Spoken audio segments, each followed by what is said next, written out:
Hello everyone. Today we are looking at section 5.3, which is investigating transformations of sinusoidal functions. So sinusoidal functions are just the sine and cosine functions. So recall from the work you did a few days ago that the sine function, okay, it looks like this. It goes like this, like this, like that, and that. And this is at 1, this is at -1, okay?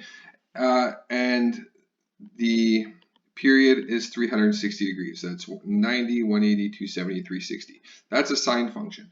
A sine function is said to be in phase, okay? So there's no shift left or right if the equilibrium value right here is on the y-axis, okay? And now a cosine function actually looks almost the exact same as a sine function. The only difference is a cosine function starts there, goes like this, like this, like this, and like this. So the cosine looks something like that. Okay, so a cosine function, same thing, sorry, the period is 360 degrees. A cosine function has a max of 1, a min of -1, and the cosine function is in phase if its maximum occurs on the y-axis. Okay, so remember that both of these functions continue this pattern in both directions forever and ever. Right? They go on forever and ever. So in fact, you can use a sine or a cosine function to model any type of wave of this nature. The only difference is there will be a phase shift. Okay. So anyway, we're going to look at transformations. This is nothing new. We covered this in chapter 2. It's just with a different base function now. So part 1, determine the effect of A in y equals A times sine x. Okay, so the blue function here is sine x. Okay, this one right here is y is equal to sine x. The red one, okay, I just did this on Desmos, is y is equal to 2 times sine x. And the purple one is y is equal to -2 sine x. Okay, and I just did those in Desmos. Now, or actually, sorry, on my program here, but same thing. Describe the effect of A. So A is the amplitude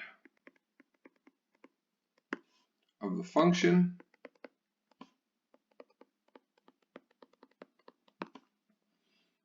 Okay, and if we talk in terms of transformation, it causes a vertical stretch or compression, and let's say if negative,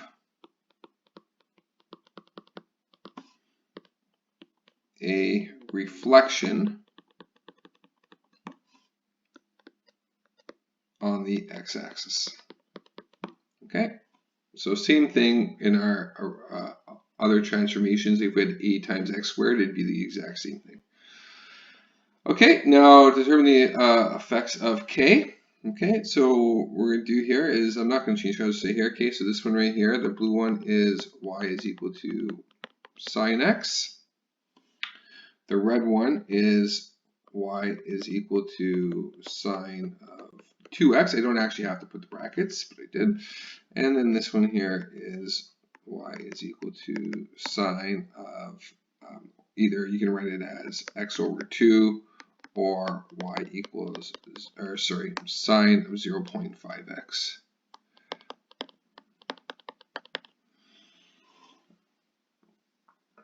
Okay, so what does the value that multiply the x do? It's the same thing in transformations. That causes a horizontal stretch or compression. Okay, so actually I'll state it down here. What is the effect of k? Okay, so k, what that does is it is a horizontal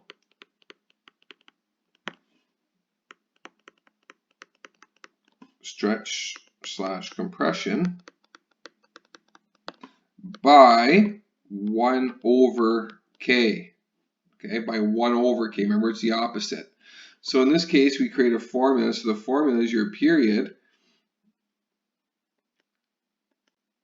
is equal to 360 degrees divided by k. Okay, your period is 360 degrees divided by k. Similarly, k is equal to 360 divided by the period. Okay, so if k is 2, the period is 180.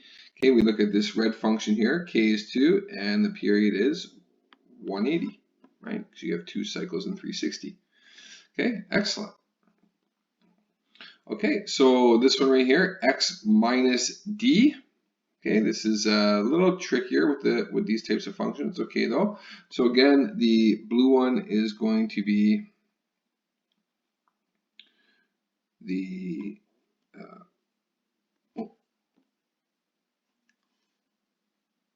blue one is y equals sine x, and this one here is y equals sine of x minus 45 degrees. Okay, so what happened here? The d value, that shifted it. Remember, it's the opposite. So if it was minus 45, it shifts it right 45. So if you look here, the equilibrium is now there. It went to the right 45 degrees. Okay, so this is a horizontal translation, or what we refer to as a phase shift when dealing with sinusoidal functions. So it's a horizontal translation or a phase shift. And the last one, I think we know this one here, this is just a vertical shift up or down. What is the effect of C? This is a vertical translation, okay, up or down.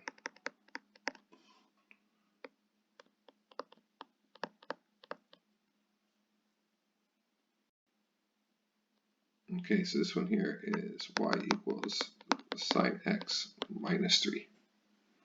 Okay, and this other one here is plus 2. All right, perfect. So let's do our example here. So for each of the following functions, state the period, amplitude, phase shift, vertical shift, and the max and min y values. All right, so we'll start with the period. So period is equal to, because there is no k value, the k is 1, so the period is just 360 degrees. The amplitude is equal to 2. The phase shift is 30 degrees to the left. Okay, there is no vertical shift. And the max and min values, because the amplitude is 2, it goes up to positive 2, down to negative 2. So the max is y equal to 2, and the min is y equal to negative 2. Good. Okay, next one. Again, this is your k value. There's nothing there, so it's 1. So your period is 360 degrees. Your amplitude is 3. We don't say negative, it's just the absolute value of it. So A is equal to positive 3. There is no phase shift, and there is a shift up 2. Okay.